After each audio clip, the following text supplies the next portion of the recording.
مين اللي قال إن بسكوت النشادر للعيد وبس؟ ومين اللي قال إنه صعب وبيفرش؟ النهاردة هنعمل مع بعض السهل الممتنع، بسكوت النشادر بالمكنة، بريحة تجنن وطعم زمان وبطريقة ناجحة ومضمونة 100%.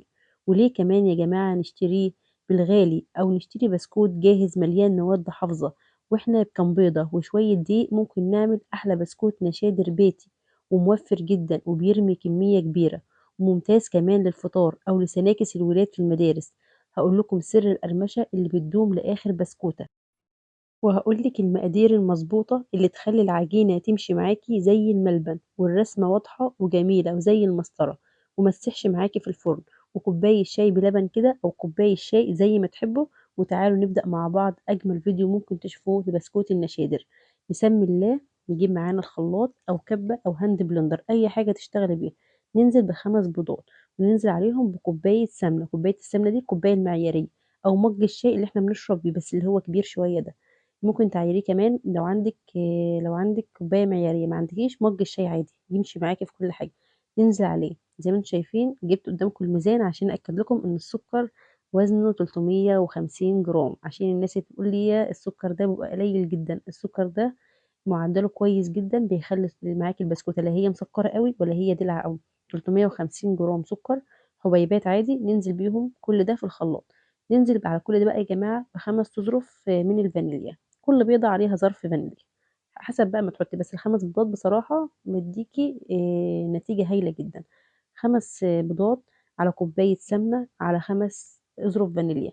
نضرب كل ده في الخلاط، وبعد كده نجيب تلات ارباع كوباية، كوباية الا ربع من اللبن. ننزل عليهم بمعلقة نشادر ممسوحة، مهاش هرمية يعني، ممسوحة كده وتنزلي عليهم كوباية لبن دافية. هتلاقي معاكي النشادر لو هي كويسة هتفور زي ما انتم شايفين كده في الفيديو. كويسة هتفور معاكي بسهولة. ماهياش شغالة النشادر هتلاقي اللبن ولا كأنك حطيتي فيه حاجة، ساعتها طبعا تغيري نوع النشادر.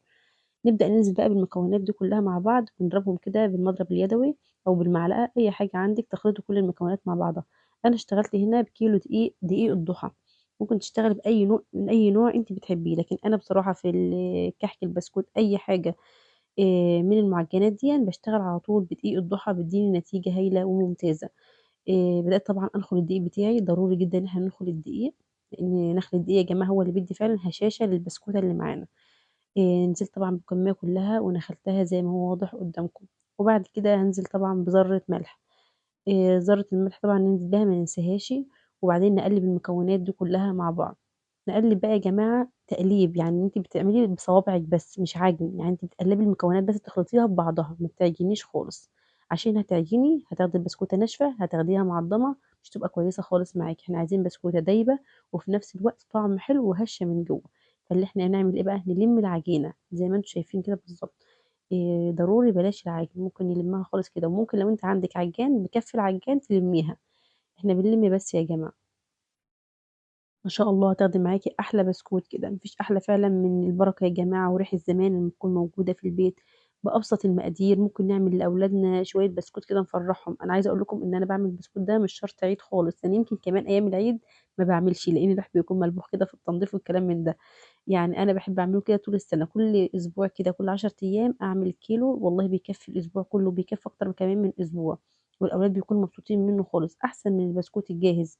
وأحسن من الحاجات اللي كلّها مواد حافظة إحنا مش عارفين هي معمولة إزاي. الحاجة اللي تكون معمولة بإيديكِ طبعًا بتعمليها بحُب لأولادِك، ما فيش أجمل من كده. زي ما أنتم شايفين بقى هاشتغل بالمكنة النهارده. المكنة اشتغلت بالنجمة واشتغلت طبعًا بالقمع العريض اللي هو العادي اللي زي اللي إحنا بنعمل بيه بسكوتنا العادي خالص، بس أنا حبيت أعمل كده أشكال لأولادي أفرّحهم كده وتكون حاجة مختلفة. عايزة أقول برضه نقطة مهمة هنا، لو هتشتغلي بالكيس الحلواني هتشيلي من الدقيق نُص كوباية دقيق، هتشيلي من الدقيق نُص كوباية دقيق. لو مش هتشتغلي بالمكنة وأنتِ بتعجني هتحوشي من الكيلو نُص كوباية. لو هتشتغلي بالمكنة تمام خالص، المقادير اللي معايا ديًّا كويسة جدًا. وطبعًا يا جماعة بيختلف من نوع للتاني، يعني نوع الدقيق بيختلف من نوع للتاني، ممكن تحتاجي معلقتين دقيق، ممكن ما تحتاجيش. أنا ما احتاجتش بصراحة في دقيق الضحى، كان مضبوط معايا المقادير دي 100%. اشتغلت بالنجمة، النجمة بتطلّعه ليكِ زي قمع بلح الشام. أنتِ بقى بتلفيه كده، يعني بتلفيه كده عشان يدّي إيه شكل تاني ومنظر تاني، وتمطّيها شوية كده على إيديكِ عشان طبعًا تطلع هشة وجميلة من جوّه.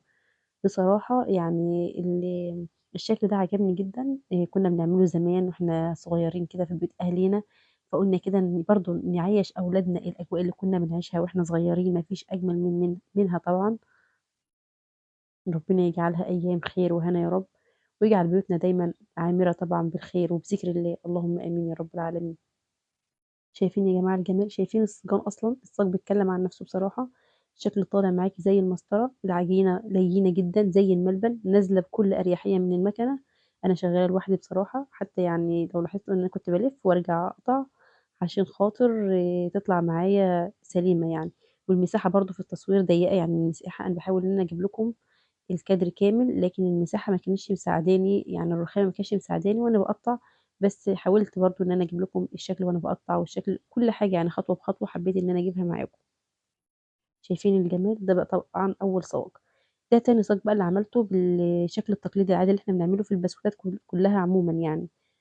برضه طلّعها لي جميلة جدًا، عايزة أقول لكم يعني ما فيش أحلى من بسكوت البيت وبسكوت النشادر، بالذات بسكوت النشادر كمان بيدّينا طعم كده جميل، طعم زمان مهما طلع أنواع بسكوتات ومهما طلع طرق كتيرة، هو البسكوت ده الطريقة الأصل اللي إحنا بنحبها وبنعتمدها دايمًا، بنخلّي كده بيوتنا فعلًا مليانة بيها بركة.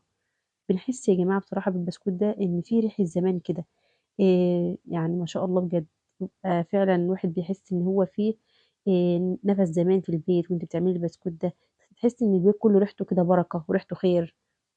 ده تاني صاج يا جماعة، عايزة أقول لكم إن أنا عملت من الصاج ده، من النوع ده، النوع اللي هو النجمة صاجين، والنوع اللي هو العادي البسكوتة العادية عملت برضه منه صاجين، وعملت كام صينية كده صغيّرة، ده كلّه من كيلو واحد بس، يعني ما شاء الله رمى كمية هايلة. مع العلم كمان طول ما أنا شغّالة أولادي كانوا بياخدوا يعني من قبل ما أصوّر كمان الكادر الأخير، أولادي فضلوا يحوّلوا منه.